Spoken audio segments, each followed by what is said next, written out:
Hello, welcome to my channel. I'm All Things Wrestling, and today I'm going to give my comments, opinions, and the results of WWE SmackDown Live, 29th of November 2016.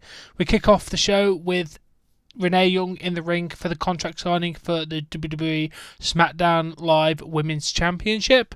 Alexa Bliss and Becky Lynch make their way to the ring. Alexa interrupts Renee and says they can handle it from here, and then she rips on her fashion sense. It was a nice heelish tactic. Then she leaves, and then Alexa says she thought Becky was a coward and who would have avoided her at all costs, but that would mean that Becky is smart enough to formulate a plan. You escape with the title in Glasgow due to blind Irish luck. That blind referee cost her when he did not see her foot on the rope. Becky said that she's just figured out she reminds her of her cousin. You're both blonde, you have an unhealthy obsession with glitter, and you cry when you don't get your own way. Becky said her cousin is 4-year-old. What is your excuse, Alexa? Becky acknowledges that Alexa had her foot on the rope, but she will not have a choice on Sunday at TLC. Then Becky signs a contract. Alexa says that she would love to know what it's like to live in Becky's fantasy world.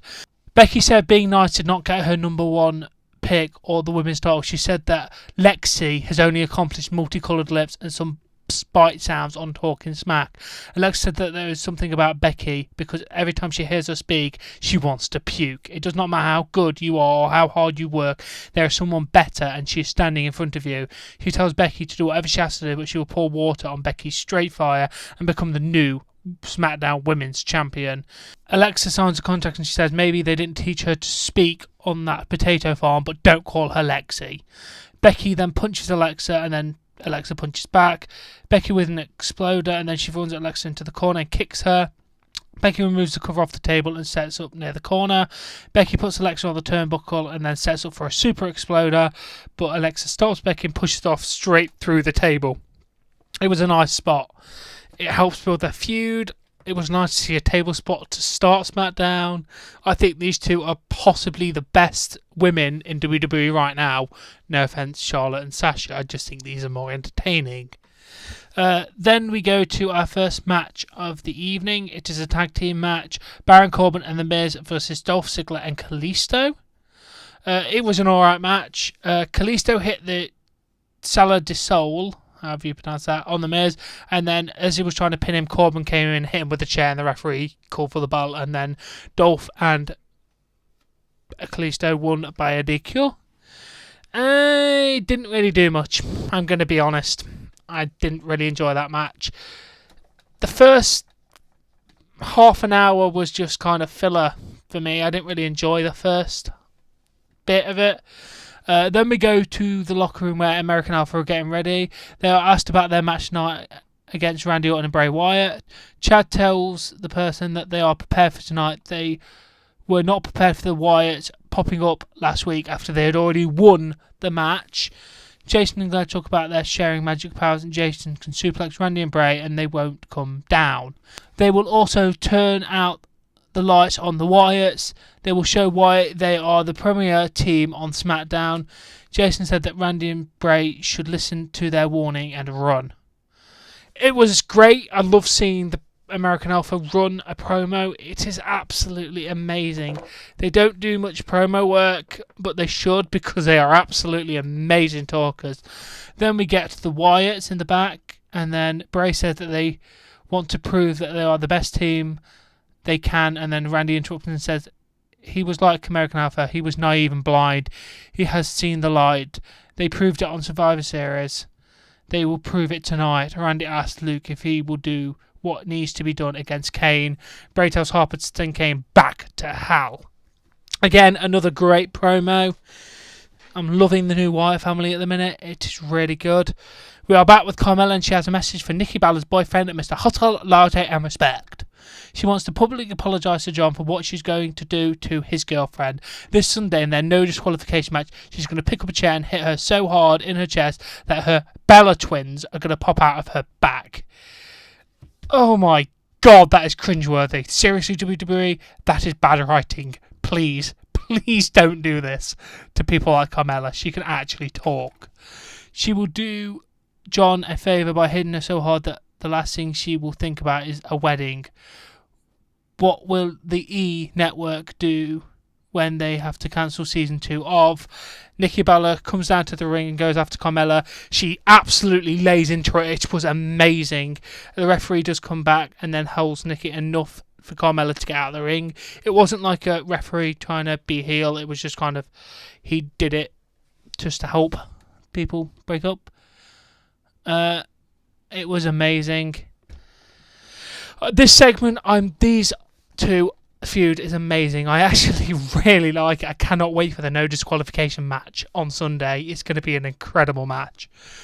Then we go to the Ambrose Asylum, and Dean Ambrose makes his way to the ring. He welcomes everyone back to the Ambrose Asylum. It looks the same as it did when Mitch was there.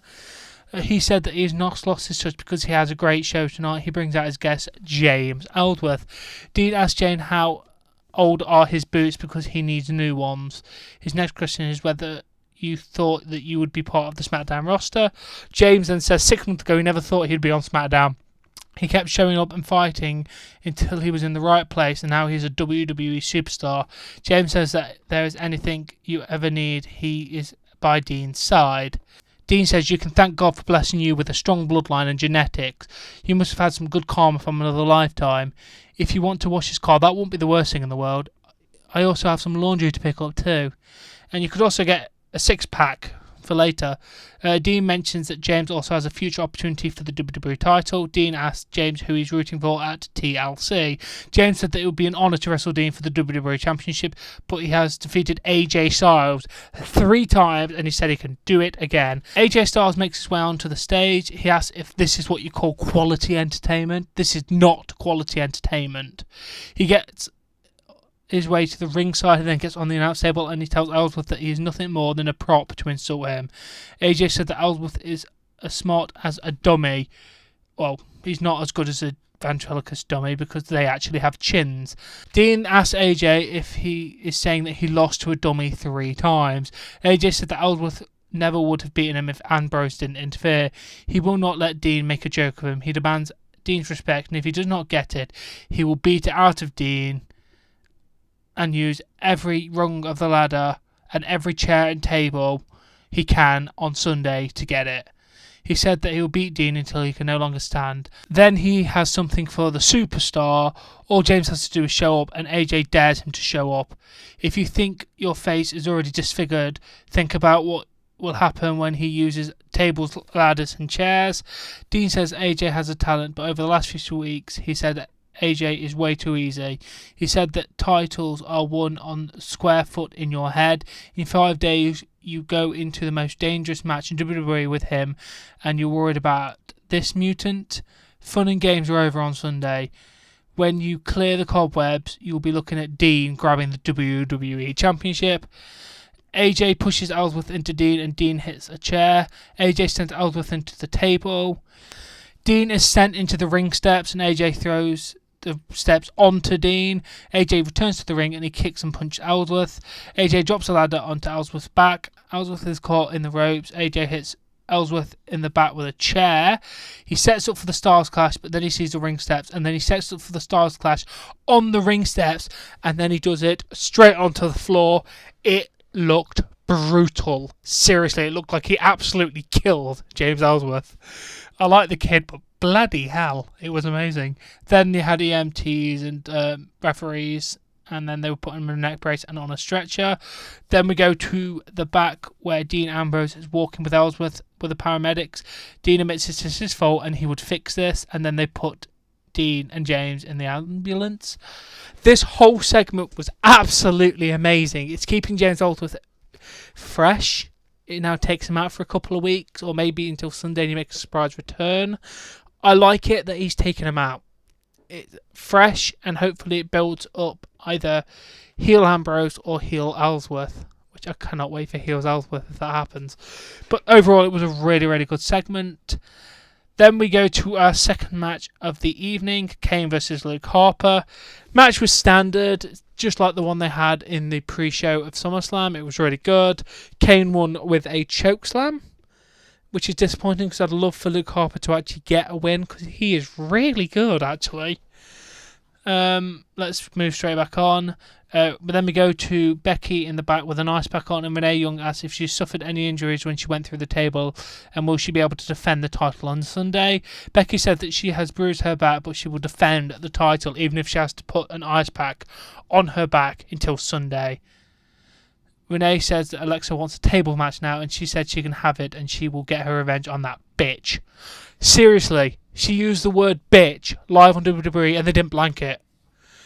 Are we seeing the end of the PG era? I bloody well hope so, because I want some bloody violence. Boobs. Okay, not boobs, because that will demean the women, but you know what I mean. Bit more like the Attitude Era minus the women bit. It was good anyway. I love seeing Becky get riled up. Then we go to match 3 of the evening and our main event. Bray Wyatt and Randy Orton versus American Alpha. This match was absolutely amazing. I loved this thing. Just seeing American Alpha featured in the main event is really good. Obviously, Harper came in when the lights went out. You know, Bray Wyatt and Randy Orton doing all that kind of stuff. The finish happened when Jordan was going to shoulder barge or spear or whatever right in the corner, but Harper pulls Wyatt out of the way and Jordan hits the ring post, then turns around into a Sister Abigail. It was a really, really great match, and I'm happy to see the Wyatts get it. I really, really, really want them to win. Bray Wyatt needs some gold now, and this is making them look really fresh. Then we go to our last segment of the evening, and I loved this little bit of a segment. Heath Slater and Rhino were asked about facing Randy Orton and Bray Wyatt. Slater said that they need to worry about them, not the other way around. AJ enters and said no one cares about the tag team titles. Rhino gets in the face of AJ Styles, and then we hear a voice in the background, and it's Ambrose. He comes and absolutely demolishes AJ Styles all around the room, over a table, onto a bit of a wall, and then over like a catering table, and then just keep punching the hell out of his face. And that's how we end SmackDown. It was incredible. It started out rocky with the kind of low match, and then the women's bit being a bit but it ended up being a really, really good episode of SmackDown. I enjoyed it. Anyway, I hope you enjoyed this episode, and I'll catch you later.